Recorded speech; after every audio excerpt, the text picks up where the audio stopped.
What's going on, guys? My name is Ted, bringing y'all some information today regarding the HTC One X Plus. This is the newest device by HTC, and it officially got announced today. However, I've been following some leaks on it for about a month and a half now, and it's finally great to see the device get announced, get official all of a sudden, and see some of the hardcore specs associated with this device.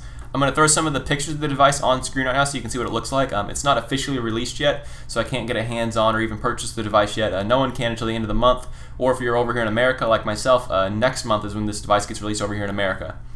As far as your operating system, you're running 4.1 or Android Jelly Bean. This is the most current version of Android, and it's the absolute best. It comes with a lot of user interface improvements as well as the smoothest operating system to date for Android. Just in general, it's aesthetically pleasing, and HTC and Android are finally getting to the point where the smoothness of the devices are absolutely maximum. No matter how much they put on this device now, it absolutely looks fantastic, and I love to see that. I love seeing the evolution of operating systems, and it's great to see the phones, the flagship devices now, finally starting to ship with the current version of Android or Android 4.1.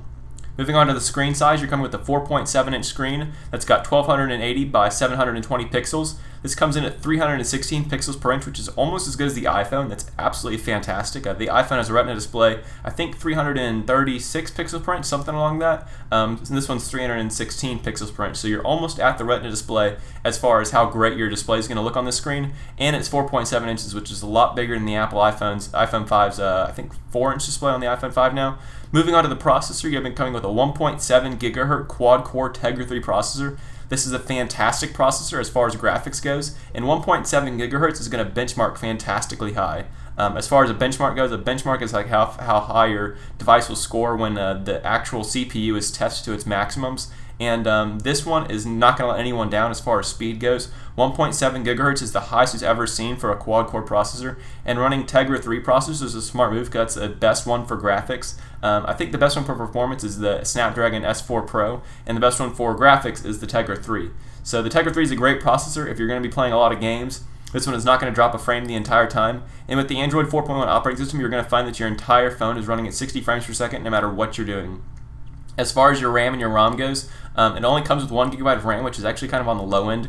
For a flagship device by HTC, I was definitely expecting 2 gigabytes of RAM, so it's not quite up to par on that. However, the ROM onboard memory is going to be 64 gigabytes, which is phenomenal. The one major fault of the HTC One X, this guy's little brother, is that it only came with 16 gigabytes and you couldn't expand that storage through a micro SD card slot. Now they're giving you 16 gigabytes onboard storage, which is absolutely phenomenal. That's a ton of memory. However, you still can't expand it, except for with like Dropbox. You can use some clouds, things like that to expand your memory, but there's no actual SD card slot on the device. As far as your camera goes, you're coming with a 8 megapixel rear-facing camera that records at 1080p at 30 frames per second, and a 1.6 megapixel 720p front-facing camera. As far as the camera goes, they're basic cameras. However, with HTC Sense 4 Plus, which is the newest version of HTC Sense, the HTC's user interface, they're coming with a lot of user interface updates for the camera app. So you've come with a lot of new features. I'll get to those in a little bit. Moving on to the battery life, it's coming with 2,100 milliamp hour battery. This is a little bit better than the HTC One X. It's also non-removable, which really does suck, so you can't expand this at all or replace it. But a 2,100 milliamp hour battery should do you a little bit better. Also, with the Tegra 3 processor being a quad-core 1.7 gigahertz, it's a little bit more efficient than the previous processor in this device, at least over here in the American versions. So you're going to find that you're getting better battery life. Also, you're getting an expanded battery. So instead of 1,800 milliamp hour battery like the HTC One X, the HTC One X Plus is getting 300 milliamp hours more, boosting up to 2,100 milliamp hour battery. It does come with NFC enableability, which is also good. Most devices have this these days, so I'm kind of expecting that. As far as the cost, it's not been announced yet. However, each carrier is going to be a little bit different. I expect to see this product priced at about $700. That's about 450 pounds doing quick math. So expect a high price tag on this device if you're buying it off contract. However, it's going to be heavily subsidized on contract, probably about $250 to $300 on contract prices for most carriers. As far as your release date, you're looking at later this month for Korea and for the UK. Korea's going to get it first because they're the ones that produce it. That's where HTC's headquarters is, over in Korea, South Korea to be specific.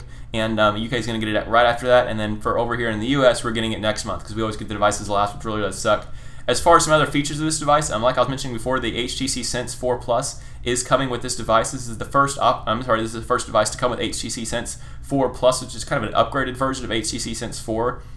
It comes with a lot of minor improvements as far as the user interface goes, But as far as the camera user interface goes, it comes with a lot of vast improvements. There's a lot of new features as far as taking your photos and how to take photos. It's a lot of the filters and things as well. It's really, really neat how much they're going to stuff inside this phone and how many new improvements. This is truly a new device, and I love seeing that. Also, HTC Sense is the best user interface in my personal opinion. It's the smoothest, the most subtle, and I really do like that about the HTC. Whereas TouchWiz and some of the LG user interfaces, they're really in your face and kind of arrogant, and I don't really like them. They're not very customizable. HTC is by far my favorite, and I really do like it.